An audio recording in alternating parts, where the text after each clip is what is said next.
what is up and how's it going? Welcome back to another edition of the Noble Steady Sort of Sports Talk. I am your host, Tyler, here with my main man, Joey, and Shano Mack.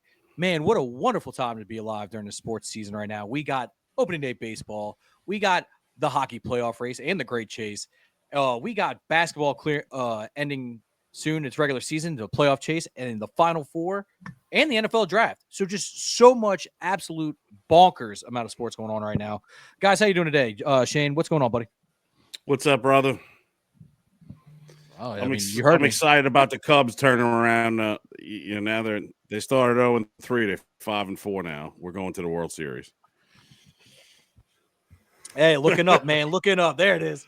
There it is. But now we'll have much more. Y'all are gonna start using those torpedo bats. I mean, it has worked. I'm just saying. I want to preempt this now. I don't have a problem with the torpedo. Dave Portnoy seems to have a problem with it, and he could tell you till he's blue in the face that it's not because of it being the Yankees. It is 1,000% because it's the Yankees. Exactly. Before anybody throws a fit, one, players were using it last year, and two, there was a player who used it this year, and guess what? He went 0 in the game. So no, it doesn't make you better. It just you find that contact patch in the bat, and it sends the ball. Just get over yourself. Hey, it's here to stay for the year. If you want it to change, you got to wait for next year. Oh, shit. Joey coming in hot. I mean, I love the passion. The Yankees were getting dominated before we got on here. Zach Gallen had 11 strikeouts, so it's still 4-0 at the time of recording right now. Yes, one of the hardest things to do in sports, in my opinion, is hit a professional baseball. So I don't have a problem with it, and I agree with Joey. David Portnoy probably just hates the Yankees. All right, look, if we're just gonna jump into baseball, I think this is how you fix it. Okay, you let everybody juice. No, I'm just kidding. They had some guy who had a take, and he's like, if you're gonna allow the torpedo bats to continue, then put Barry Bonds in the Hall of Fame now. Oh God. Okay. Are we going down this road? I heard that, and I'm like, you know what? To be honest, put him in, put Sammy Sosa in, put Mark McGwire in, because without them, I don't think baseball is as popular as it is. I think it's dying a slow death. Steroids save baseball. No, Joey. No. You're talking about something that's legal in baseball, the torpedo bat, and steroids, which is illegal in all sports. But it's saved baseball. But it's saved baseball. It did not save baseball.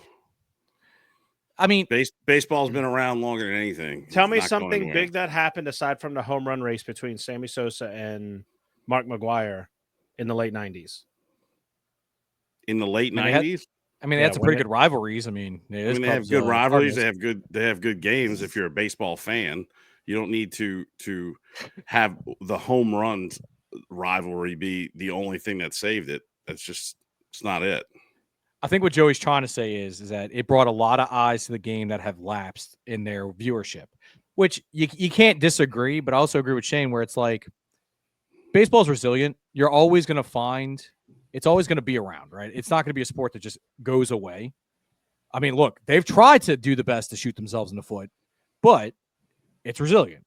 It's always I don't want to say it because it's America's game, but like there's a lot of rooted things with like parents and their kids and like just instilling that when they're really young and everything like that. I mean, most kids, regardless of what they end up doing later on, they end up playing if they play sports, they end up playing baseball at one point. You know what I mean? Well, it's as American as apple pie. I mean, it's in the thing. It's America's pastime. Listen, I'm just letting you know now. The fact that the country of Canada has not seen a team win the Stanley Cup since 1992. I'd say this is like kind of swinging America's way here. I mean, look, Canada's game, we're just dominating it.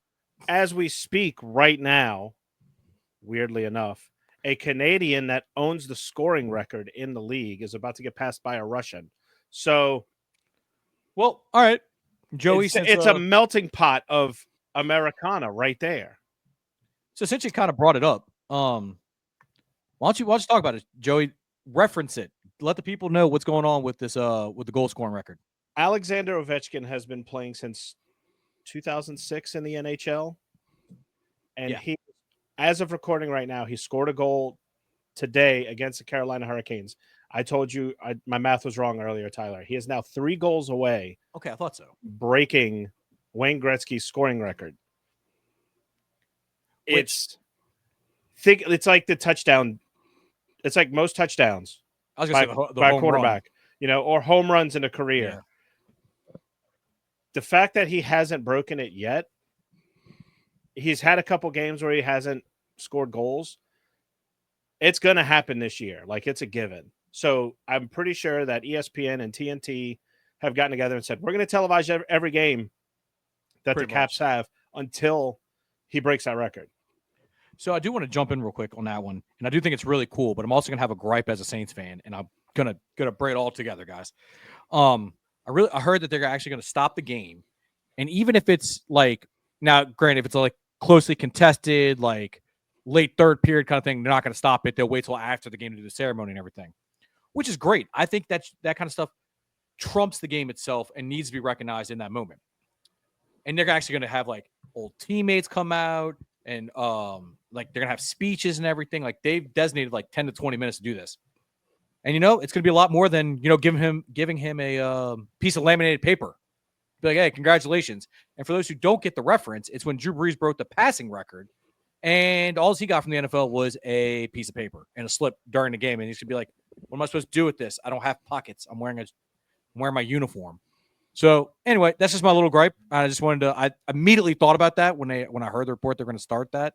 So yeah, NFL, do better. Well, I think that has a lot to do with the fact that when you look at the NFL, they kind of run the game. They're the hot ticket item, so they want the game to continue. There's going to be people who are going to break that record, and they accept that, and so they're paid a lot of money by these networks to televise these games. The NHL, they need the networks to show the game. It's not like the NFL could go anywhere.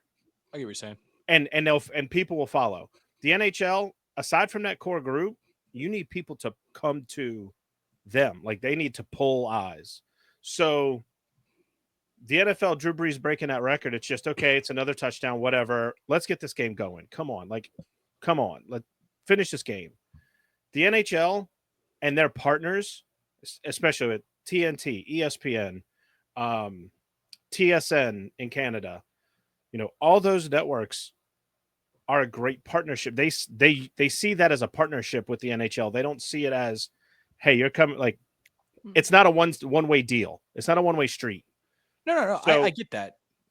And something of this magnitude, you're passing the great one. It's a name that goes beyond hockey. People like Tyler, before Warren Bombay before you started watching hockey, you knew the name Wayne Gretzky. Yeah, no. What I'm saying is that I'm agreeing. I'm saying the hockey is going to do it the right way and celebrating its athletes like they should. Yeah. I'm just holding a personal gripe. That's all. No, I was just doing my own little soliloquy. I'm giving you the look at it both ways kind of argument where it's, or the devil's advocate, like, look, this is why they probably did it that way. Should they have gotten old teammates to come out and celebrate it and do all that? Absolutely. But I'm just saying, with hockey, I feel like you have more of an opportunity to stop the game, and it's okay, because even though they sit there and, beat each other's brains out, slam each other into the boards, crack each other over the head with a stick every once in a while, they still have that respect for the game that I don't think you see in a lot of places. You see a 7-game series where they're kicking each other's ass and they're fighting and, tooth and nail. At the end of that 7-game series, they line up, they shake hands. Well, it's a competitive thing. Like, it's not anything malicious. He's not talking about somebody's mama out there. You know what I mean? It's just, look, I'm trying to win, you're trying to win, kind of thing. I mean, they always talk about like dusty ass haircuts that they have and crazy chirps. But nobody's crossing that line, is what I'm saying. Yeah. But let's bring Shane back into this conversation. I feel like Shane's getting a little lonely over there. Getting the hockey talk early. So, Shane, what's going on in baseball before we get to all the probably what's going to take the longest here is our Saints and draft stuff. What's going on in the wild world of baseball at the moment? You got 2 undefeated teams still, Padres and Dodgers in the same division. So probably close to the top 3 in payroll between behind the Mets, which I thought was a little surprising. I thought the Dodgers not a lot. So yeah, it's 32 runs by the Yankees in 2 games was interesting to watch. But the fun thing about baseball is, like you said, you get pitchers come out, shut a team down after they score 32 in 2 games. So it's interesting to see. They got a couple divisions not competing at all. They're all 2 and 4. I think it's like the maybe the AL Central, and then you got some strong divisions. So it's still early. It's a long season, but it's been fun to watch. It's always nice during the day to watch baseball too while you're working. Yeah. Yes, it is. So we're gonna keep bringing these. If you'll keep coming back, Shane, we're gonna keep having you be our baseball guy to kind of update us throughout the year as we do our recap shows. Do you accept that responsibility, sir? Absolutely. My boy Suzuki from the Cubbies brought home some money for me last night. There you go. Look, maybe we'll start cooking up some home run bets. You know what I mean? At night of recording or something like that, we can do, or maybe the day after or something. There we go. We'll come up with something. But Joe, anything you want to add about the about MLB? I got one thing I want to add. But other than that, so my question is, Shane, with all and in all seriousness about the torpedo bats, is there like any kind of pushback from the league about this? I haven't heard anything. I haven't seen anything. It's legal. The league signed off on the bats. Some kid from MIT came up with it. And all it's doing is, I mean, it is if you have to hit it in the sweet spot, but you have to do that with any bat. It just looks different. I'd have to dive into it more, but other, like you said before, other teams are using it. The Yankees adopted it this year, but you can have a good run with those bats like any other bat. And then you can go cold. It's a hot and cold world in MLB. Depending on who's pitching, pitcher's doing good. They can pitch around it. I'm sure they can look at tape and see. Hey, maybe there's a pitch that's not doing that well. So I mean, they're going to adjust. They always adjust. They adjusted to the steroids. If the steroids helped that much, they would have hit 85 or 100 home runs. They got 162 games to do it. So, I don't know about the time of recording if it's still 4-0, but I mean, they were just, just is the game, Yeah. Oh, 100%. It's the same. We can go to the NFL. Do you agree with them? Do you agree with them trying to ban the tush push? All right. Well, I'm glad you brought that up because that was actually my first thing that we talked about. So it's officially been tabled they have to analyze the injury stuff some more, aka it wasn't gonna be close to passing, so they're like, we're gonna table that. Which the way I look at it is, I do think it's a little BS that you can't push, the defensive players can't push back, but at the end of the day, stop it. You know what I mean? And we did have teams stop it this year, so it's not unstoppable, but it's their secret weapon, it's their superpower. But realistically, I think it's more of a culmination of Jalen Hurts being strong and then them having just the right calm people at the right time kind of thing. You know what I mean? Or everybody be doing it. I mean, hell, Josh Allen does it a little bit. Yeah, so this is what I was going to ask. Did like when Breeze used to do his little jump, throw the ball out, come back, that's hard to defend. They still did it, but like, I mean, you're not giving the defense a chance to really react. You just popped up over, put the ball over, and came back. I mean, it's just it's a competitive, like it's a good play. Yeah, I mean, okay. So let me put it to you this way: it's like, okay, when the Patriots had Randy Moss in 2007 and we're going berserk. Look, his bread and butter, his superpowers, I like to say, was a 9 route straight down the field. He just runs past everybody. I mean, at that point, just because they did it to perfection doesn't mean it should be banned. You know what I mean? Yeah, if you've ever watched Randy Moss play too, he waited to the last minute to show his hands, so the ball would almost be to his head before he even moved his hands. The defenders couldn't defend him. He put the ball in the right place. He was just scoring. It was fun to watch, but it was. Do you know what the torpedo bat reminds me of? What's that? So it does remind me of something, but I couldn't put my finger on it. Do you remember when they had this thing? It was that Vortex power bat that Mark McGuire. It was like just like a hollow air tube on the end of a bat, and you hit it like you hit a wiffle ball with it, and it went 400 feet, and it made that like boom noise when you hit it. That's what that reminds me of. So here's my thing though with that. Look, one of the hardest things to do, like Shane said, is hit a baseball with a bat. Just hitting it and in you general. have got just in general, yeah. And to drive it out the park, it takes skill. There's still hand-eye coordination. That's just like when people are like, "Well, the roids, that's what helped him hit all the home runs." No, the roids help him recover to be able to keep hitting home runs. It's still the hand-eye coordination, everything like that. So, but it's still a competitive advantage. I just don't look. If the league approved it, it's fine. It's legal. You got it. Look, if you want to ban it after the season, cool. By all means, go right ahead. But for this year, it needs to be legal, and people need to stop whining. It's not going to happen. It's not going to happen, and I can guarantee you what will happen. If, and this is if, the Yankees win the World Series, people are going to call for that to have an asterisk next to it because they use these bats. Well, I can show them where they can put that. Meanwhile, you don't have to worry about them winning the World Series, so that's fine. I know. The Houston Trastros still have their World Series title. That was legitimate cheating. Yes, I feel like we're in therapy for Joey right now. He's letting out some serious. Dude, he is letting out some serious steam.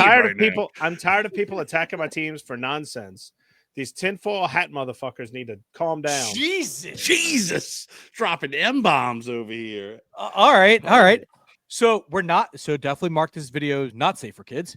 Got it. I'm just saying I've never marked any of these. I've always marked these explicit. It's usually me dropping a curse word. It's not Joey. All right, let's clean this up. Joey, inhale, exhale, please, for me. And let's start talking about the most wonderful time of year. It is draft season. And I mean, it's not the Stanley Cup playoffs? It's not yet. Not yet. There's different greatest times of the year, okay, Joey? Or the month of May in Indianapolis? Okay. Anyway. Jeez, you go from your therapy session to just freaking jokester over here, all right? No, it is draft. Joey. Need I continue? Joey, growing up, were you like, you know what? I'm going to like every sport that's not popular. Were you like check? I'm not going to be the sheeple that America is of football fans and all. Joey's the emo of sports. The thing is, hey, you're loyal. I'll give you that. I love sports. I get told all the time at work, like, you like some weird sports, but it's only weird here. Like everywhere else in the world likes soccer. Everywhere else in the world likes hockey. Everywhere else in the world likes rugby. We're the only country in the world that American football, for the use of this part of the conversation, is caught on. Well, first of all, flag football is going to be an Olympic sport. Tyler, okay? I'm going to stop you there. Worldwide. I'm going to stop you there. The only reason that it's catching on as big as it is because it's growing from the high school ranks, and they're like, ooh, we want everyone to be able to play it, and this is the only way everyone can play it. Because do you want to see Brian Bosworth against Tanya Harding going up the middle? Some people might. Well, but for the safety of her, no, that can't happen. Okay. You lost me with that whole statement, but I don't get the whole. I would say if you would have said like Brian's Bosworth and like Kevin Hart, that would have made more sense. I mean, baseball is an American sport that's worldwide. Yes, very true. Yes, I mean, consider we can't even. Well, no, we did compete in the World Baseball Classic. That's right. We were in the finals. That was epic. I will say, we lost to Japan. Yeah, but that final at bat with him, Also known as the LA Dodgers. Yes. Yes. All right, Tyler wants to start. Let's talk about the draft, and no, we'll come it's back. fine. It's fine. Keep it going. It's fine. It's great. I mean, let me ask you this, Oh. Joe. I got a hockey question for you before we go into the Oh, draft. God. Let's so Tyler can recover. I'm good. How is your team doing? I know the Russian guy that Putin's brother or whatever is gonna break the scoring title. But what about your Dallas Stars? So my Dallas Stars are one of 3 teams in the West to have clinched a playoff spot. The only other team that has clinched a playoff spot outside of our conference is the Washington Capitals, who play right now. They're down 5-1 right now. But they're doing good. They're still they're 4 points behind the Winnipeg Jets, which you get, I think it's 2 points for a win, 1 point for an overtime loss, and nothing for a loss. So all the Stars need to do is beat the Jets coming up, and they're within reach of home ice advantage throughout the playoffs. All right, so let me ask you this then. I'm going to rapid fire you. For someone who's very hockey amateur, besides watching that fight between America and Canada, how many teams are in the NHL? There are 32. And then how many make the playoffs? 16. Okay, so similar like basketball, basically. But the difference between basketball and hockey is one's on ice. Basketball, aside from that, format-wise for the playoffs, basketball has a play-in tournament. Hockey doesn't. But what hockey does is, because they only have 2 divisions per conference, they take the top 3 teams from each division and then 2 wild card teams, and they'll put, like, the Central Division will play the Central. The Pacific will play the Pacific. So let's just pull it for right now. Okay. You have Winnipeg would play, let's say, the St. Louis Blues, because they're the wild card team. And then Dallas would play the Colorado Avalanche. The winner of those 2 sets of games will play each other in best of 7s. And then they'll go on to face one of 4 teams, whether that be the Minnesota Wild, Edmonton Oilers, LA Kings, or Vegas Golden Knights. So the first games you mentioned, are they one and done, or they're best of 7? 3? It's best of 7. All the way through. Best of 7. Yes, there's this no is consistent. That's easy to keep up with. Yeah, and the best, like the greatest thing to witness is a Game 7 in hockey. By far, it's just the hits just seem a little harder. The game seems a little faster, more higher pace. And if you're a fan of a team in a Game 7, and you have friends that aren't necessarily perfect, like you, Shane, you should watch a Game 7 with me if the Stars are in it, because you'll get more entertainment watching me than you will watching the game. So that holds up, because the guy I used to work with at Pepsi was on the U.S. national soccer team or whatever. Mm-hmm. And he said, when World Cup came, he said, Shane, we're going to Hooters. And he's like, it was like 2 Spanish teams or like a Mexican, Guatemala. He said, these guys go to Hooters for their games. And he's like, you don't even need to watch the game. You just watch them. And I mean, dude, it was fun. It's the place to go. Wild. Tyler, how many times did you watch Game 7s with me? At least once. I know that. And you were. I remember you watching, like, calm down, dude. Go take a breath. Like, yeah, a cigarette. Like, at least settle down. I will say about the hockey thing. I mean, not the hockey, the soccer thing. It's like we went watching at Finn's, I believe. Mm-hmm. Man, the passion's there, the fandom's there, and I'll give you that. If you get the right set of fans for a soccer game, it can be entertaining to watch at a bar anywhere, because they'll get you in it. They'll sing, they'll chant, they'll do all that stuff, reacting to the game. And I mean, that's a lot of the game in sports in general is just atmosphere. You're feeling every hit, you're feeling every, missed shot off the pipe, all that kind of stuff. And between hockey and soccer, you're feeling that. Oh yeah. Yeah. And then, I mean, you talk about atmosphere. That's why you pay all this money to go to a stadium to watch it with a worse view than you would at home, is to be a part of the atmosphere, right? Like, there really is no logic behind of going to it. You know, you're spending more money. You're out of your comfort zone, and it's just to be there to cheer on your team and to feel that energy, or yeah, like you said, the energy of the stadium at that point. So That's why I'm going to it's Atlanta. wild. That's why I'm going to Atlanta to watch Chelsea FC play. Who knows now, because they took the team that they were supposed to play out of the tournament. Oh, well, that's fun. That's very fun. Yes, I can't wait. But I'm going to go to the big, gigantic robotic sphincter to watch my favorite soccer team play. for those who don't know, he's talking about Mercedes-Benz Stadium in Atlanta, because it's talking about the roof kind of looks like An anus. sphincter. Perfect segue into the draft. I feel talking about an NFL stadium that looks like an asshole. Let's talk about the draft. Let's talk about some draft, baby. Well, that was a crappy transition, but okay, sure. Let's jump into it. Yeah, I don't know how you go from there, but yeah, we are in draft month at time of recording. We're just a few weeks away. So I don't know about y'all. I'm super stoked about it. I've started watching more tape. I'm so ready for our dynasty drafts coming up, and I want to take some time and talk about the fun positions. Right? Look, we can talk defense and everything like that, but what do people come to see? They come to see the offense. Yes, all the punters. No, we're not doing it for the. Actually, before we get into the draft thing, I want to talk about one thing. Have y'all seen Pat McAfee's is going to get sued again from the Ole Miss girl? Yeah. Okay, you have to fill me in because I know nothing about this. Got it.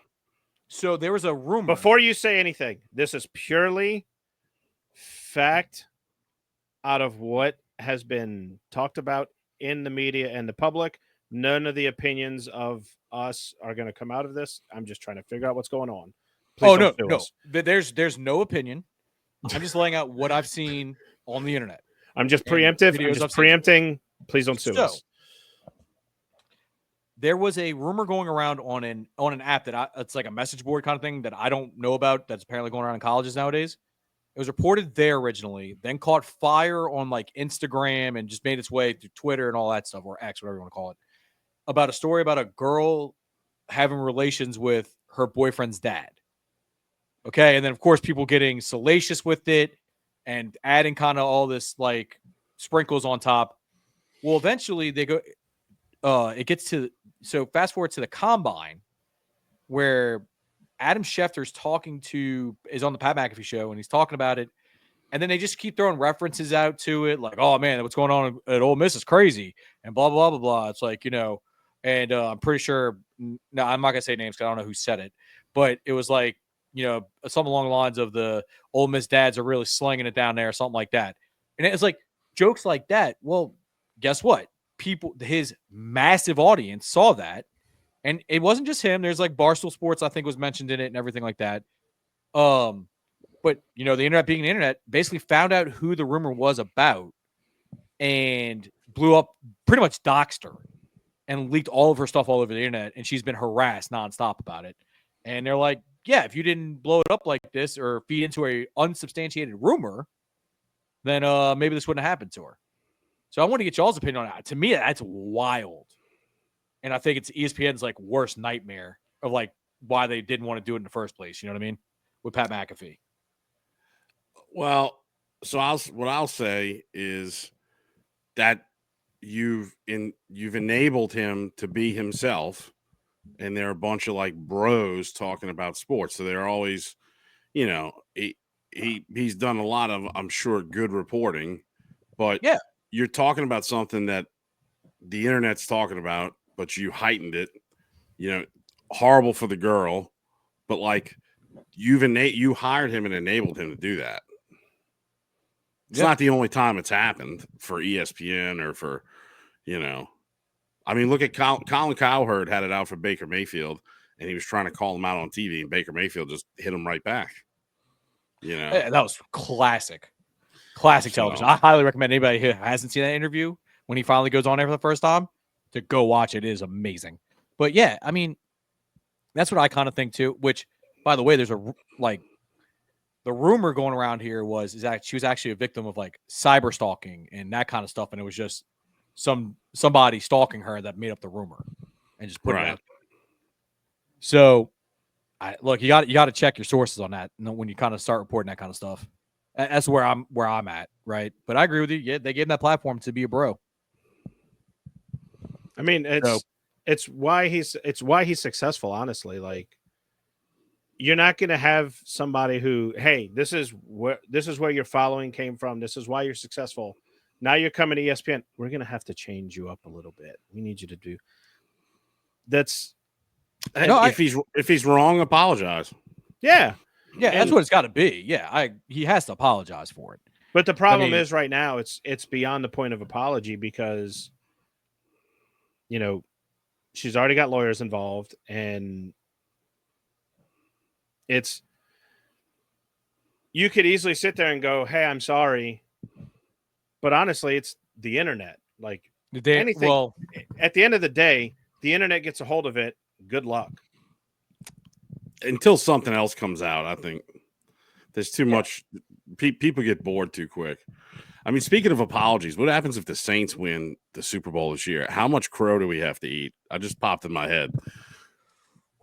Oof. We would have to go. Okay.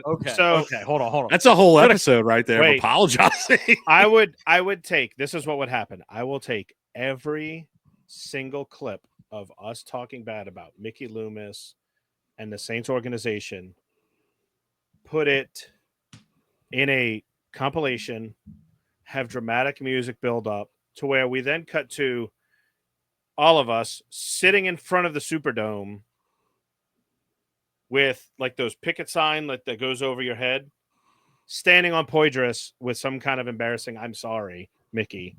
Please don't. It'll never happen. It'll never happen, so we'll be okay. I'll be walking around with like a stuffed crow, acting like I'm eating it. Like, I'm sorry. You're gonna do a montage with the sad music that they use to try to get you to adopt a dog. Yeah. I think it's exactly 13 crows. I think it's what's gonna have to be. Did you go off the screen to get to your whiteboard to do the math? I did. It was a beautiful mind almost. Like you should see numbers flying past my head and everything like that. Yeah, I had to move myself. More like The Hangover when he's doing his Rain Man scene and he's got the numbers flying around. Exactly. And you just see him like,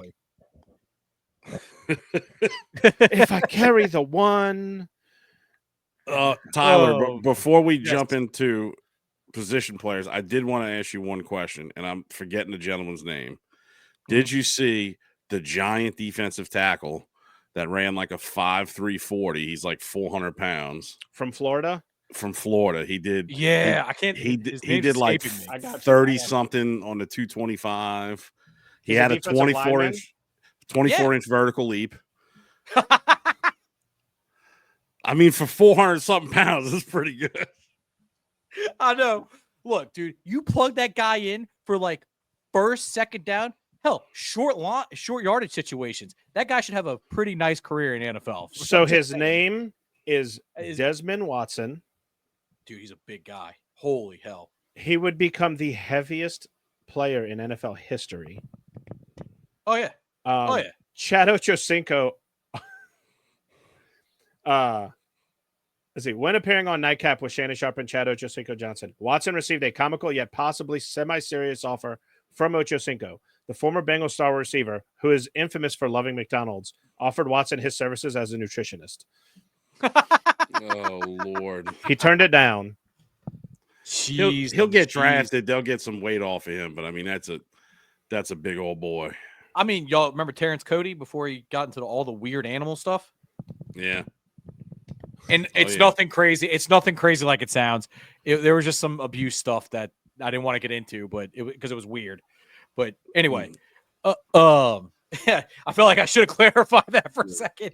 Well, maybe we'll get into the position players now. Yeah, it's been a weird episode, guys. I'm just talking about say my therapy session, a lawsuit, weird animal stuff. All right, so where do y'all want to start? Where do y'all want to start with quarterbacks? Yeah, let's do it. Sure. So 2025 quarterbacks. I mean, I pretty much have it just like everybody else does. Ward 1. Look, I'm not completely sold on it. I like the physical traits of it. I do kind of like the fact that he built himself up, and by all reports, is that he's a really good guy behind the scenes and everything like that. As a leader of men, there's some stuff he has to kind of improve upon, but to kind of give you all a frame of reference, if he was coming out last year, I'd rank him behind the big three that came out, probably somewhere in the range of Penix and Nix and McCarthy, but not. I'd rank him behind JD, Caleb, and Drake May. Okay. So I got a couple questions lined up for you for each position. Each position. Okay. So the first one, which I'm sure you're going to talk about next, which I was going to ask you, does Shador go in the top 10? Yes. Okay. What about the top 5? If I'm making a bet, no. Just because I have a feeling it's going to go Ward, Abdul Carter, and Hunter. And I think it's going to be Hunter. Yeah. I really think it's Hunter there at that spot because it honestly makes too much sense for me, right? Because right now I was thinking that they'd maybe go I mean, there's been a lot of people I've seen mock there, but I would say probably Hunter makes the most sense there. And then if you're New England, you're just taking the best tackle. I mean, it may not be Will Campbell. They may take the kid out of Missouri, but if that's the way the draft board falls, you know what I mean? Gotcha. Yeah. And what I just about think somebody's gonna trade go up ahead. for Shador. No, I just think somebody's gonna trade up for Shador, like somebody in the teens or something like that. Or I hate to say it, the Saints have kind of set themselves up to do it if they were going to do it. Ooh, I can't wait for draft night to see y'all if that happens. So the second question, the Browns owner came out and basically just owned that they made a mistake with Deshaun Watson. That does, yes. You don't think that has any effect on the second overall pick? So here's, I can see him going there. Like, I wouldn't be shocked if he went number 2 overall because out of everybody, out of a lot of teams, he fits that system really well because it's based on timing and progressions and reads. And, he's going to have the running game lead on a little bit before that instead of not him being all on him. So as long as he plays within the confines of the offense, he's good to go. And I really like the Kevin Stefanski up there as a play caller, offensive kind of guru. You know what I mean? Yeah. So it wouldn't shock me at all. All right. And then so we know the top 2 guys. Who would like round out your top 5 for quarterbacks? And I know this is a tough question because it's not a good quarterback class. It's not a great quarterback class. I have Dart at 3. It's just kind of by default. It's just with Dart, like it's everything should add up. You know what I mean? From the talent, like he's got the natural gifts. It's just some of the late game decisions against good competition blow my mind. Like he imploded in a few games last year against really good competition. And that's not something I want to see from my quarterback. You know what I mean? And I'm not trying to throw dirt on it or whatever, but I could see him having like a Will Levis type career kind of thing. Like he's going to wow you some. And then all the times you'll be like, what the hell are you doing? But very Derek Carr-esque. Yeah, but he doesn't play scared like Derek Carr. If that makes sense. Okay. Yeah, and it's a knock, but it's a little bit different of a knock. The kid from Louisville is really kind of grown on me. And then at 4, big kid, he had to transfer if I'm not mistaken. But after that, Milroe's an interesting prospect to me. He really is. And if you get him with the right team, the right organization, he may develop into something. But right now, he's a raw Justin Fields. And I don't know if you can, or a more raw version of Justin Fields. And it's going to take a year or 2 behind good offensive coaching for him. So I'm just saying, if we were able to get him in the middle rounds, I wouldn't hate it if we're going to go that route of taking a developmental quarterback. But those are kind of my top. What about you and Joey's team, the Saints? Yes. Okay. Yes. Yeah. So you can clarify. Clarification. Yes. You just can remember. clarify. Just remember, I'm like 2 more Mickey Loomis press conferences away from screaming whatever the Commanders thing is now. Like it used to be. So Hail here's to the the Commanders. Now it's like Raise Hail or something. I don't know. So here's the thing about the Saints, and I've said it multiple times. They have made the decision to go in this season. So and try to push for playoffs and wins. So as a Saints fan, I can't sit here and bemoan and still say, well, they should have traded Derek Carr and everything like that. I'm just going to drive myself nuts. So I got to look That's fair. through the lens of this year, how are they going to be better? Because that's clearly how they're looking at it. So it's like somebody in our dynasty league we know, Shane. They play in 1 year windows while everybody else is trying to project out. So you know what I mean? Are you talking about the guy that constantly sends trades? No. Okay. Nope. So let me ask you this then, Tyler. Say I can appreciate that you're moving on with your team, but if they've set themselves up to try to compete in their mind, why would they draft Sanders 9th overall? Because shouldn't they draft like a tight end or wide I don't receiver? disagree with you. No, I know, but I'm just saying I could see them drafting him if he's available at 9, which is like a rebuild move. But you're trying to tell everyone you're not rebuilding. So that would drive me crazy if draft night that's what happened. I think honestly, the situation is the reason people keep saying that the Saints are going to draft a quarterback is because they don't see Spencer Rattler as the future, and they definitely don't see Derek Carr as the future.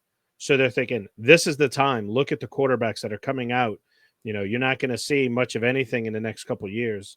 Whereas Arch Manning, I'm not saying he's not. Yeah. I'm saying what people are saying. There is Arch Manning out there. If Garrett Nussmeier improves, he can be decent. I'm gonna throw something at you right now. If Garrett Nussmeier came out in this draft, he'd be a top 5 pick. Yeah, I agree. He would have been a top 5 pick. Yep. Yeah, he would clearly be a top 5 quarterback, a top 5 quarterback, or top 5 pick. Okay, he might be the second overall pick if he came out. Because here's the thing. Yeah, he slots in. I haven't watched a lot of. Yeah, I could see it.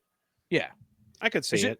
Just going by who's here in this one, but I get why he came back. I mean, people are already talking about him being the top quarterback coming out next year. So I don't hate it. Could you imagine if he's wearing black and gold next season? Maybe playing for his dad.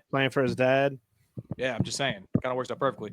But to answer Shane's question, to me, there's so many signals, right? They have been linked to every quarterback that's had like a pro day, invite to interview.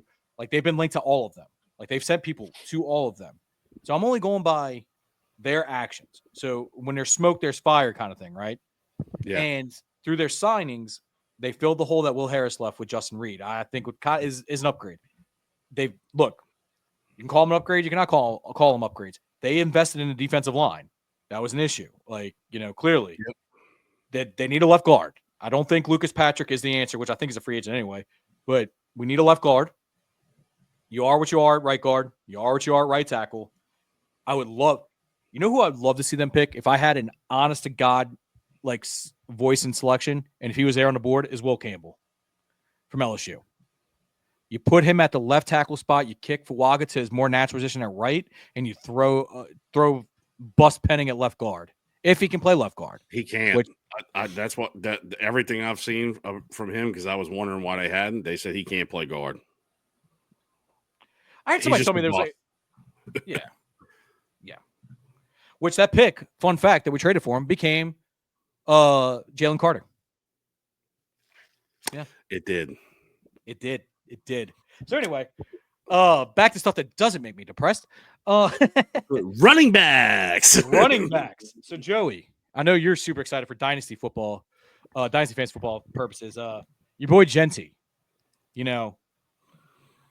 here's a fun fact for you, Shane. Since you've been asking me questions, I'm going to ask you questions before I get into my rankings. Okay, we all know who number 1 is on my board. It's number 1 who's on everybody's board. 2 questions. Surefire first round top 10 pick. Genty? Yeah.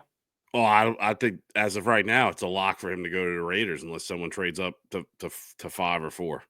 Okay. In my opinion, everything that I think he's a lock, because if the other team that I think would love for him to fall is the Bears at 10, which that's why I was saying it would be really, if Genty fell to 9, it would be like something the Saints never do, which was trade down, because someone like Dallas or the Chargers or somebody who actually is like a player away from really competing in their division. Yep. Could kind of jump up and get, or just is in desperate need of a running back, because I think he is just gonna be a stud in the NFL. So speaking of studs, this I want to get your opinion. If you take away the first 2 years of their career, where do you slot Genty in regards to Bijan and Gibbs? If all three of them are coming out of college right now, how are you stacking them up? Oh, that's a tough question. I mean, I can tell you how I'll have them, because I've thought about this a few days ago. So for me, go ahead. Okay, I was gonna say I'll hear yours first. Let me think. I have an opinion on this. For me, it's Bijan, Yes. then Genty, then Gibbs. If we're taking just college production, okay, Just college. we're not taking That into the player changes. that Yeah, we're not taking 'cause into the. I was 100% going Gibbs first. Well, exactly. Not what they became, because Gibbs has become way more of a workhorse running back than we could have ever. Because then you're also taking in like where he got drafted and stuff like that. You got to strip all that away. If you're talking strictly prospects, it's Bijan, Genty, and Gibbs. And there's a bigger gap between Genty and Bijan than I think a lot of people would think, in my opinion, for me. See, I didn't watch a lot of tape on Bijan, like from Texas. Like I didn't watch a lot. I hate Texas football, so I just did not watch him. But I would be curious to see production wise. I think Bijan's been wasted. I think he finally had a good year. Easily. So when you're saying college, I really couldn't speak to it. But I would think I watched a lot of Genty this year. I know that dude is special, and I know what he can do on the field. So, but I would have to go with y'all. I would probably Bijan, because Gibbs to me is now just blossoming, but he's also in a really perfect offense for him too. Really perfect offense. I think if you put Bijan in that offense, they wouldn't be using two running backs. No, Bijan will be getting 25 carries a game like he should be. Anyway. See, and I think that I would have taken Gibbs before Genty, only because look at who they played against in college. Oh, normally, Joey, that's the one thing that I'm nervous about is, yes, you want to trade the pick? You want to trade the pick? I'll take it. I'm saying like between the three of them. The only reason I say is because if you look at what Genty did at Boise State, who did they play? They played Penn State. They played Penn State, but how many weeks did they have to prepare for Penn State? Okay, no, I get your point. That's my only hang up. Do I think he's going to be great? Yes. But if I'm, gun to my head right now, get them out of college, what am I looking at? I would have put Bijan first, Jahmyr Gibbs second, and then. No, and I agree. And that normally plays a big role into it for me. I just remember Gibbs coming out, and the deal on him was, is he going to be a full-time back? And because he wasn't used that way at Bama, you know what I mean? He wasn't used as a workhorse back. I mean, he was in a certain sense, but he had the skill set and everything like that. But that was a big question due to his size and everything. But look, go ahead. I was going to ask you this. So I was just going to say to both of y'all, let's take the college out of it. If, say, Genty hypothetically goes to the Raiders, we'll go redraft. Who would you rather – who do you feel more comfortable drafting? Like what order? Who would you take? Are we thinking fantasy-wise right now? Yes, fantasy. And I know what he wants me to say, and I'm going to say it. It'd be Gibbs, Bijan, Genty. I know that's what you wanted me to say. I can't deny the situation. If I'm looking purely at Genty going to the Raiders and what everybody is, I mean, I got to be honest with you. I might take Genty. Now, if we're just doing redraft league, I like Pete Carroll's offense with him in it. But you're basically hoping that he is just the workhorse again. Well, I also know that Gibbs could easily get injured, and Bijan could not have the offensive production that he had because they continue to still misuse him. I mean, they finally, hopefully, will have straightened this out. But and the Lions' other running back is still Montgomery. Yes. Mm-hmm. Okay, who's Atlanta's other running back? Tyler Algier. And then who is Vegas's other running back? Exactly. Yeah. Sincere McCormick. Yeah. Raheem So, Mostert. so in all honesty, if I'm looking at those three situations, no matter what, you're coming out with a good running back. If you're in that, I was curious preference, you know. So let me so Shane, since you watched a lot of tape on him, everything I see, since he is a smaller back, that's another thing on Genty. Like I'm talking about like height wise. Now he's yoked up. I don't know if y'all saw you just that is one. I need to get on his workout plan. Holy cow, that guy looks like he's chiseled out of rock. But you can do that when you have metabolism and you're 20 years old. Yes. But I keep looking at MJD. Like, I can't get away from it. That weird little, like, I don't know if you noticed it. He's got this weird tendency to bounce backwards off players a lot when he's running. And all of a sudden just starts and it goes again. It's like the only other person I've seen do that is MJD. So MJD. It's a hell of comp. I love it. But so I'm assuming that I'm on the Saints website and they have the top 10 of every position. And I'm assuming they just pull their stuff from NFL.com. So Ashton Genty, they give like an NFL comparison of LaDainian Tomlinson. Okay. Okay. See, to me though, I see Bijan as more of an LT type of back skill set. But like I said, I just can't help but see MJD with Genty. I just can't. I can't help but see it. Just because of the way they run and everything like that. But I want to spend this entire time on Genty, even though he is the headliner here. Because, look, if you needed a running back this year in Dynasty Fantasy Football or any kind of fantasy football, this is the year to get one.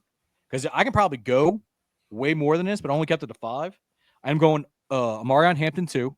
I think that's everybody's kind of consensus 2. I went with Trevion Henderson 3, Judkins 4, and Caleb Johnson 5. Any of those guys kind of stick out to you before I start going into it a little bit on each one? No, I mean, I agree with that list. I'd be curious to see, just more curious, where do you think that everyone thinks Genty's a top 10? Is there 2 running backs taken in the first round, or do you think these are going to follow suit and be like the second, third rounders? I'm gonna go on a limb here and say for sure 2 are going to go in the first round. Okay. Are we betting this on draft night first? To go in the first round or the top 10? Because I think Shane was saying the top 10. First round. No, I was saying first round. Okay. First round. You said top 10. With a third possibly going in the first round. Okay. It just depends on what it is, but I definitely see the 5 that I've listed go within the first 2 rounds. Maybe Caleb Johnson goes to the third round, but it's probably going to be a high end for a third round pick. Like, there's not a lot not to like about him, but look, Amarion Hampton, if you like the type of running back that we all thought Najee Harris should be, of running behind their pads and running people over and playing like a big back that runs violently, that's the guy you want. I literally have written down here, his ceiling is low-end Marshawn Lynch. Like, that's how he runs. He just runs that violently behind his pad levels and has a little bit wiggle to him for a bigger kind of back. Trevion Henderson, if you want a home run hitter, this is your guy. He's a poor man's Jahmyr Gibbs in the fact that he can take go 60 yards in one sprint and one go. So there's a more pass catching aspect to him, home run hitter ability, right? Judkins, crazy early peak production age for him. I think it's like 18.6 or something like that last time I checked, maybe even 17s. But he's the hard-nosed running back. He ran like a 4.4 at like 225. Like, he's a bulldozer as well. I question a little bit how he's going to survive in the I don't want to say survive, if he has anything else that can offer like in the passing game as much, right? Like, or if he's going to be limited in that aspect in the NFL. He's still going to be highly productive. Same thing for Caleb Johnson. I mean, he was the offense a lot of games for Iowa. Big bruising back and has a little more burst to him than I think a lot of people give him credit for. Now, he did kind of run a slower 40 than most people kind of expected. But look, I like the kid's tape. He sees the hole, has pretty good vision. Does get caught a little bit from behind, but, I still think he's going to be a valuable back, and I'd love to have him on my team. So that's pretty much my running backs there, guys. Where do you got my boy from Arizona State? I was going to ask, what about Cam? Ooh. All right. Here's the thing about Scatterboo for me. Fun as hell to watch. Did he max out his body, right? And he's a late bloomer. It's things you have to consider. He would be probably 6 for me right now. I think he's going to go. Somebody's going to fall in love with him and probably go 3rd to 4th round, if I had to guess. Okay. You know, Do you think there'll be 3 quarterbacks and 3 running backs drafted in the first round? No. Is that what you're saying could possibly happen? Is that a special on a specific gambling site? Because I mean, I feel like it's a lock that Dart's going to go in the first round. The way they're talking, I don't agree with it, but I do think it's a lock. I'm just going to throw this out there. Will Levis was a lock to go top 5. That's fair. That's fair. Draft might happen. So I think it's more the media searching for a second and third quarterback. Well, I should say 3rd quarterback. So potentially there could be more running backs drafted in the first round than quarterbacks. Yes. Interesting. All right. And there could possibly be more running backs and more tight ends taken in the first round than quarterbacks or wide receivers. So let me ask you this from a dynasty standpoint. Obviously, I feel like Genty is the consensus number 1 pick. Yep. Would you still take McMillan, or are you leaning, after looking at these running backs, leaning towards a running back second? So there's a big four. It's going to depend on fit, really, right? Well, team. Fit to separate. So if I do it in tiers, it's Genty, right? There's a group of about 3 or 4 players right here, and then everybody else, right? And those 3 or 4 players, I feel like. So I'll just you got Hampton, Henderson, Judkins, and Luther Burden are going to be a lot of or you're kind of 4 right there.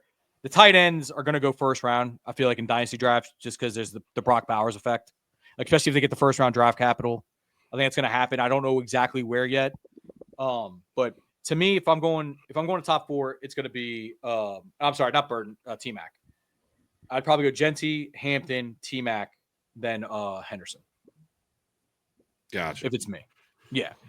Now Fitt's going to move that up and down the board, left and right. So. Let's say if Hampton ends up with the Chargers, probably gonna be not Chargers, the Steelers, locked in at number 2 overall pick for me. There's no doubt about it. There's nobody else. It is his backfield. I mean, you got Warren, but he's more of a change of pace back anyway. If what about the Cowboys? Same thing. He's the unquestioned back there. Yeah, I mean, you have to take him. Now T-Mac, I'm not gonna lie, I still love the tape. And the 2023 tape is better than the 2024 tape. Much better.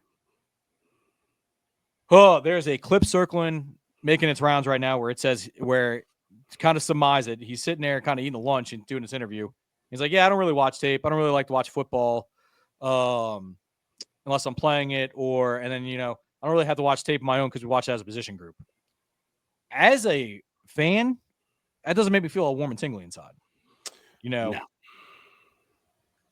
And I think Jacob Hesser put it best on his Off the Bench radio show with T-Bob, is that there's a select 1% dude that can go in and just be that much of a physical freak that they don't, or anomaly, I should say, where they don't have to worry about, where they can just show up and play.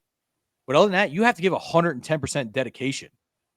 And if your heart's not in it, it's going to be hard for you to do. Yeah. Now, let's just hope his ability overcomes that, because I really love the tape. Yeah, they had him going to the Cowboys in a mock draft since they've lost a bunch of receivers, which I don't see how they don't draft a running back. Yeah, I mean, but here's the thing though. If they went T-Mac round 1, Judkins round 2, that's a pretty good 1-2 punch for him. You know what I mean? Yeah. So it really just depends on if you fall in love with a running back. And that's where the issue is going to come. And actually, I was listening to another podcast today and they were saying, that's where the money is, right? You're going to get guys that are probably going to be 3rd round picks, but are going to be probably worth for they're going to come back in returns of 1st round picks, just because people are going to be like, oh, well, there's so many good players here at this position, we can wait. Right. So, but let's run through the wide receivers real quick before I get too long in the tooth here. I went 7 deep on wide receiver. Okay. I have one T-Mac. I'm still going to Yep. keep him there. I'm putting him here as a wide receiver, and it's a lot closer than you think. I have Travis Hunter too, and it's a lot closer than you think for him to be the number one wide receiver. Luther Burton is going to be my third. Ibuka, Golden, Higgins, and Besh to round out my top 7. Go ahead. I would say with Hunter, if the Giants draft him, which is where they're going to absolutely use him as a receiver and a cornerback. Like, because I feel like Daboll is going to want to just do that. That's the type of guy he is. Or he only comes in on offense for specific plays, right? And at that point, you're going to have to love the target share because you're not going to bring him in. Most of the time, not going to bring him in to be a decoy. Like, they're going to bring him in to specifically do something. Yeah. So, and I guess, so this is where my next question kind of comes in. At what point do you feel comfortable taking that shot if he goes to a team that plans on using him that way? I got to be honest with you. I'd move him back into the first round. I'd maybe more towards the middle. I was kind of towards the end on him. Mm-hmm. I would still probably rather take at least 2 of the running backs and potentially T-Mac. It depends on the team too. Like if you have the luxury to take him to see if he's going to be a home run hitter, whereas, like the guy who's drafting in our, not Joey, the other league, he needs a stud. He can't have that luxury, He can't burn that pit. But where would you feel comfortable drafting him? 6-7 area. Yeah. Like just looking at the players and where they could possibly be. I wouldn't feel that comfortable. No. I would have to be, just because of the fact that you don't know where he's playing.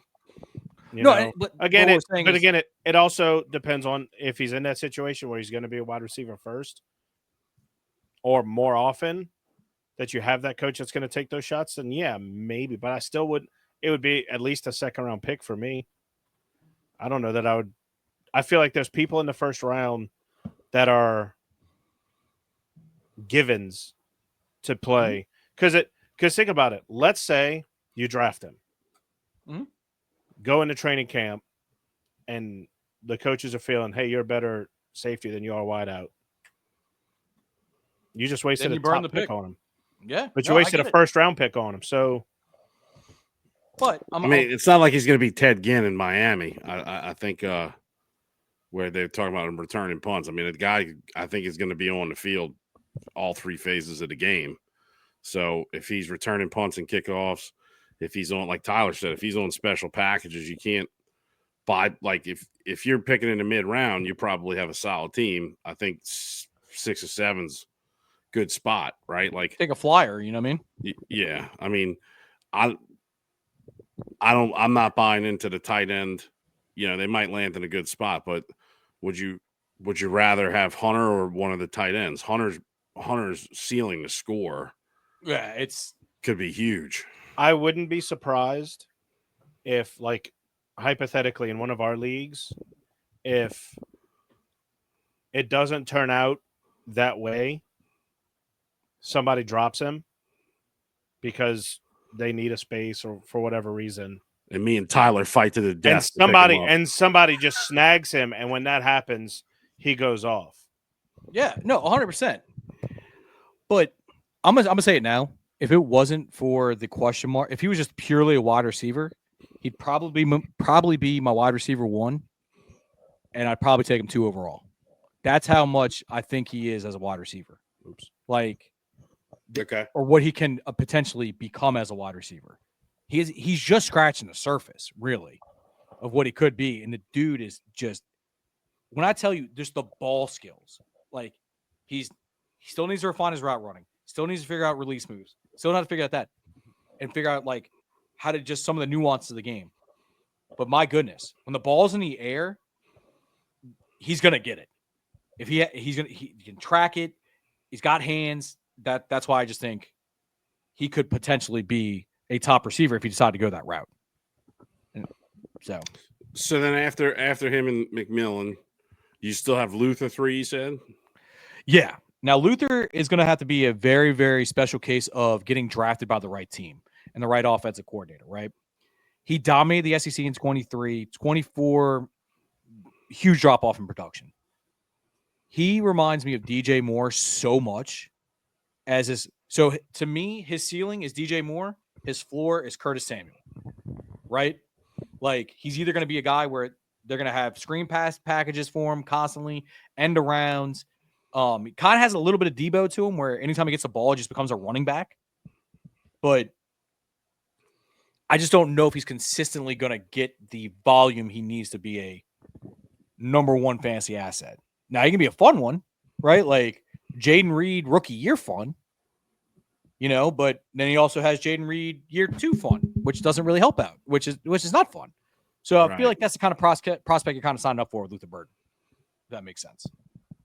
And what about the kid from Ohio State? Ibuka, I mean, they're all the same. I mean, they're very similar. Like, it's hard not to see Chris Olave vibes when you're watching him play. Yes, the number does help as well. But no, smooth route runner, great hands. Oh, shit. Chris Olave just got another concussion. Oh, well, there we go. Sorry. But yeah. And then really solid receiver. I mean, smaller stature, so that's always going to be a concern. But I really like his tape. Matthew Golden, the speed burner. We know what he is. I've seen mock drafts of him going top 15 pick, possibly, so you can't ignore that. I feel like if Al Davis was still alive, he'd be going 6, baby. Oh, yeah. Oh, yeah. Higgins is a big physical wide receiver, and I'm just kind of running through him here. Besh has some really interesting tape, and he did a lot during the Senior Bowl. Like, don't be surprised if he gets picked ahead of some guys that you're like, wait, what? And could be a sneaky, like, slot wide receiver kind of block. Like, if they had a need anymore, the Rams, it's not because he's white and Cooper Kupp, but he just seems like a Rams wide receiver, right? And that's where I kind of on that one. Yeah, well, no, it's not because he's or white. New England Patriot wide receiver. I did not say that. You stole my joke. But he's not going number 4. No. What about all right, so then you said you got tight ends? I do have tight ends. So I'm gonna go. We all know Tyler Warren. I got Loveland out of Michigan. I have Mason Taylor out of LSU, and then Bannon. It's kind of round out my top 4. I would love. I think Mason Taylor would be a great Saint. But I'd love to see a second one. They don't draft LSU players. I don't know. I feel like we've broken the record for most players from Louisiana on the Saints roster this year. It's called appeasing the fans. Yeah, I guess. So then appease service. the fans more by come on Mason Taylor. No, I don't hate it. I think he's got great ball skills. I think he's getting better as a blocker, and he's more of your traditional tight end. I like it. There's no question marks of like, can he play inline? No, he can. He did it at LSU. It's fun. How many you got going to in the first round tight ends? I think 2 for sure. Okay. I don't see Taylor getting into the first round, but I think he'll be a little higher than people think though in the second round. Maybe a top 60 player, top 55 kind of guy. Okay. But I think Warren is almost guaranteed top 15 draft capital. And I can honestly see Loveland maybe going to the Chargers. Yeah, but before they signed Ingram, they had Loveland like locked in on mocks to the Broncos, and I think he might drop a little bit now. But okay? Let me ask you though: is signing Evan Ingram really going to stop you from taking a tight end? At this stage, I think Denver thinks that they're going to be competing. I don't know. I was just generally asking. I mean, Sean Payton's got his love child, Adam Troutman, over there still. So, dude, Adam Troutman, like for a guy who does not put up any stats, but will do the dirty work, I guess, has had a really long career. They gave up 4 picks. You remember they gave up 4 picks to get him. Yeah, I know. Why? I'm trying to stay positive. Man. But would you be mad if they took Warren at 9, Joey? Not totally. I mean, it adds some youth to the tight end room, but if you took him at 9, why would you re-sign Juwan Johnson to that contract? I guess That's the number one question. I would love to Like- see Warren here. I think he's an upgrade, but yeah, I don't think because of Juwan Johnson. Yeah. Also, so let's just let's just say who I think the Saints are going to take. Okay, it's not going to be sexy. I don't think a lot of people are going to like it. They're going to take. I think if Will Johnson falls, I think that's the pick, or the kid out of Texas, who I haven't. You mean wait? You talking about the cornerback? There's quarterback out of Michigan, Will Johnson. Yep. And then there's there's another one. His name is it's Banks out of I want to say his name is Banks. Give me 1 second. It's gonna drive me nuts real quick. I want to say it's him. I can't believe you Calvin don't have Banks? him taken. No. I'm sorry, Barron. Jade Barron. Oh, from that kid from Texas. Yeah. Only reason I know he's from Texas as bad as I do is I used them in a college football NCAA. dynasty. I know it's He won the Heisman in my league. as a defensive back. Yes. Very nice. But anyway, but that's who I think. I think that's how it's going to shake out. The moves they've made has shown you like, okay, we have Chris Olave, Shaheed for our outside receivers. I really think they're going to use Juwan Johnson as that middle of the field guy. And then but you look at cornerback, do you really feel comfortable having Isaac Yadam or Alontae Taylor be your outside starting corner? I don't. So I think that's where I think that's where Will Johnson or somebody steps in and you have Taylor fall into the slot role. So Tyler, let me ask you this just because I'm looking at a quick NFL draft simulator or whatever. Mhm. If Ted McMillan is there, Joe, you know my answer. you want Ted.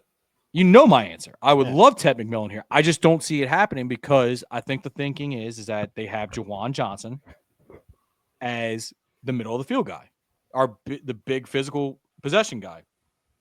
Because you can't tell me that unless you're just completely telegraphing that you're taking Ted McMillan, which I don't think he may not even get to you because the Panthers right in front of you have a big need at wide receiver. So even though they just took one last year, they could in prime position to take another one. So I just don't think that you're going to have the luxury of him being there. But if he's there, it's, I'll put it this way. Y'all both watched the draft with me last year. I feel like he's the Brock Bowers this year in the aspect of I hope he doesn't make it to us because the Saints are going to piss me off when they don't take him. Does that make sense? That's fair. Yeah. Like that's where I'm kind of at with it. But I do want to say we're kind of wrapping this up here. Thank you for indulging me for a little bit on this podcast on this one. We had Joey's therapy session. We had some rumors. Look, I feel innuendo. better. I feel better. Okay. Lawsuits. Talked hockey. We talked baseball. Joey loves the torpedo bats. I mean, guys, I don't think there's anything else for us to really do. I mean, unless we want to, covered do we want to take a further road less traveled? Because there's a lot more sports going on. No, I we're don't. not talking about highlight. You don't want to talk about World Formula Cup. One. You don't want to talk about the Club World Cup coming up I don't want to talk about badminton or polo. I don't watch badminton. I don't watch polo. That's why I'm Hold like, on, Joey. I don't watch Why cricket. Well, why would we talk F1 here? Tell the people where they can find all your expert opinion on the on F1.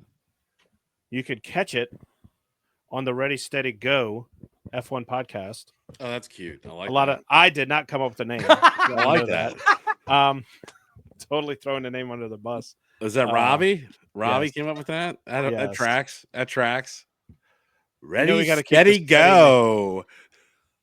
And yes, it is spelled LSU. Oh God! Like, If there's yeah. a rebrand soon, then you know why, people. But go ahead, plug in the show. the name is not the highlight of the show. Stay tuned for the F1 TBD. Oh, man. It's the only. To be honest, it's probably the name that's going to stick because every other name that you could think of is taken. I'm waiting for Tyler to come up with a goofy ass name. No, I can't. After the F1 TBT podcast. Yeah. I think that's where I don't think we could go any higher than that.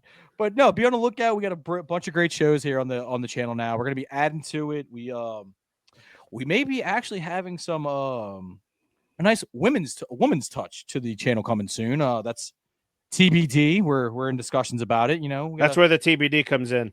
That's where the TBD comes in.